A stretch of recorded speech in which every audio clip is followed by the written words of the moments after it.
Hey guys, welcome to the Sports Note for Saturday night, November the 12th. By the time I'm recording this, we're actually going to be going live with the Wise Guys here in about a little over an hour.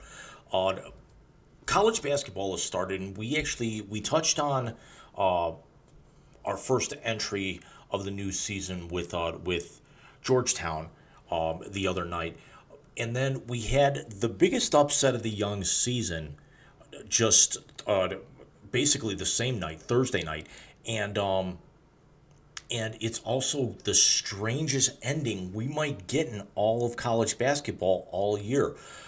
Temple and Villanova are crosstown rivals in Philadelphia, and I'll preface that by saying, in terms of sports, I hate the city of Philadelphia. I cannot stand the Eagles. I'm an Islanders fan, so naturally I hate the Flyers. I could care less about the Phillies or really any team in that division. Sorry, Mike. Actually, not sorry at all. And then the Sixers, can't stand them either. Growing up a Celtics fan, I always hated the Sixers. Again, an Islanders fan, growing to hate the Flyers, and I was a little bit of a Cowboys fan in my younger days. But Philly, again, could take it or leave it. The only redeeming thing that Philly's ever done for me in the sports world was beating the Patriots in the Super Bowl that one year. The only other redeeming thing that they've actually done was be the deciding factor in the 2020 presidential election, and I will forever, eternally be grateful for that. But with the game tied at 64 with just under 5 seconds left to go, Villanova ends up getting to the free throw line. Um, it the the Owls unranked. Villanova was 16th. Damian Dunn, who had already poured in a game high 20 at that point, drove the lane and drew contact from Villanova's Brandon Slater. Dunn hit both free throws, and there were just 1.1 seconds remaining on the clock. Chris Diacono, which, if you also remember, his brother threw the infamous assist pass or kind of a drop pass that won Villanova the national championship a few years ago. At the buzzer, first time March Madness has ever actually been won on a walk-off like that, the national championship. There have been a game, I think there's been maybe one that went to overtime, but this was the first time it's ever actually been won on a buzzer beater. Arcidiacono's pass was intercepted by Zach Hicks of Temple, and immediately several hundred Owls students and fans rushed the floor of the Aaliyah Kouros Center in Philadelphia. The problem was is the officials whistled a foul on the play for the Villanova player going over the back, and had to clear the court of several hundred fans for that player to end up shooting free throws. It was Eric Dixon who went over the back of Hicks. Hicks hit both of his free throws, putting Temple up 4 with zero point 0.2 seconds. And here's the thing.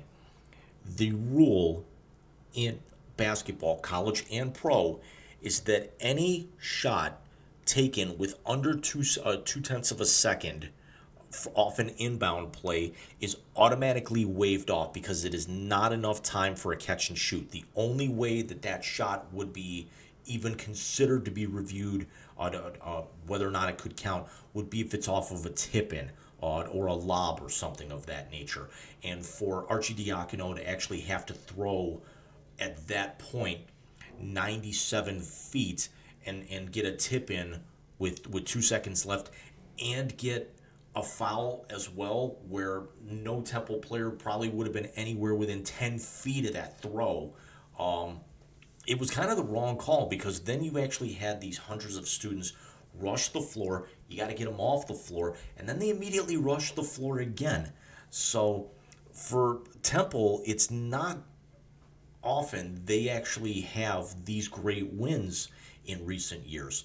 Their last win over a ranked team was back in January of 2020, which was Coach Aaron McKee's first season, and it was over number 16 Wichita State. Now, the win over Villanova is certainly going to mean a lot more to Temple, and especially McKee on his resume. Since the last time that Temple beat Villanova back in January of I believe it was January of 2012. Villanova's gotten to three Final Fours and got two national championships out of it under Jay Wright. Now, Jay Wright, we all know, left Villanova abruptly after last year, retired, and now they've got a brand new head coach, of course. Um, but this is certainly something where Temple may be able to build off of that. It's certainly going to knock Villanova out of the top 20, if not knock them completely out of the top 25 altogether when the new polls come out on Monday morning. It's something where Villanova may actually see this come back to haunt them, especially if Temple has another subpar season in their eyes. Temple's only, I think, made the NCAA tournament twice. They did get there a third year, but it was in the first four, and I still to this day do not classify those first four games as actually being part of the tournament. You get your, especially for those teams, if it's not an at-large game, to see who's actually going to get like the 12. If it's the one bid conference schools, you're taking four of those and you're getting rid of two of them to where they can't even enjoy the madness that would actually be Thursday or Friday when you've got four games going on at the same time, four times a day from noon until midnight across the country. But Villanova has made, again, they're perennial NCAA tournament teams. They're perennial Sweet 16, Elite 8. Again, the Final Fours involved with that, the two national titles. Temple, not so much. Temple, again, the two tournament appearances, the one in the first four, and then a couple of NIT appearances where they went out in the first round as well. So Temple's going to savor these victories wherever they can. And I understand the officials wanting to clear the court and play the game out because that's the letter of the law. And especially also, the NCAA is cracked down in recent years about fans storming the court in basketball or storming the field after a big win in college football. We actually saw that they hammered Tennessee a couple of years ago for repeatedly storming the field. I want to say it was in back-to-back or maybe even like 3 out of 4 games or something like that, but it was at least twice, and the NCAA hit Tennessee with the school with a pretty hefty fine. We see it in college basketball constantly, especially when it comes down to the conference tournaments, mainly by your mid majors and your one bid conferences that aren't necessarily even mid majors. Whereas it's either win or you're going home, even though you're probably not going to advance past that first game anyway.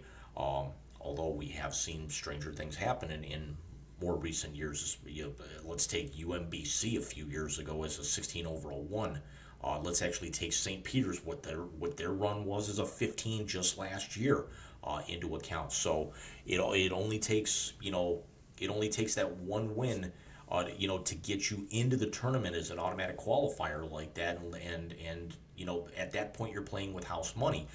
It's not necessarily something that's going to benefit Villanova by taking this loss early in the year, just because when it comes down to it, this could dramatically hurt where their seeding is once the tournament comes around next spring, especially if Temple again underachieves, and this is considered a poor loss and hurts their RPI and their strength of schedule. So let me know what you guys think. Did the NCAA make the right call by forcing them to play out the final .2 seconds? Was it overkill? At that point, do you just wave it off and end the thing? And where does Villanova rebound from this? But again, it's Wise Guys will be actually coming to you here in a little over an hour from the time I'm taping this, 9 p.m. Eastern time. We hope to see you there if this goes up before that show goes live, or we actually hope that we did catch you there. We're gonna be joined by our good friend Willie Epting Jr. from the Shakeback Media Group. We're going to talk some Cavs. We're going to talk some Ohio State. We'll talk a little Big Ten. We'll talk the college football playoff. And then we actually got a couple of other fun little things in the pipe, a little bit off topic, still sports related. And hopefully the wheels stay on for longer than 2 minutes this time. Take care, everyone. And I will see you guys tomorrow after the Browns-Dolphins game with my immediate react.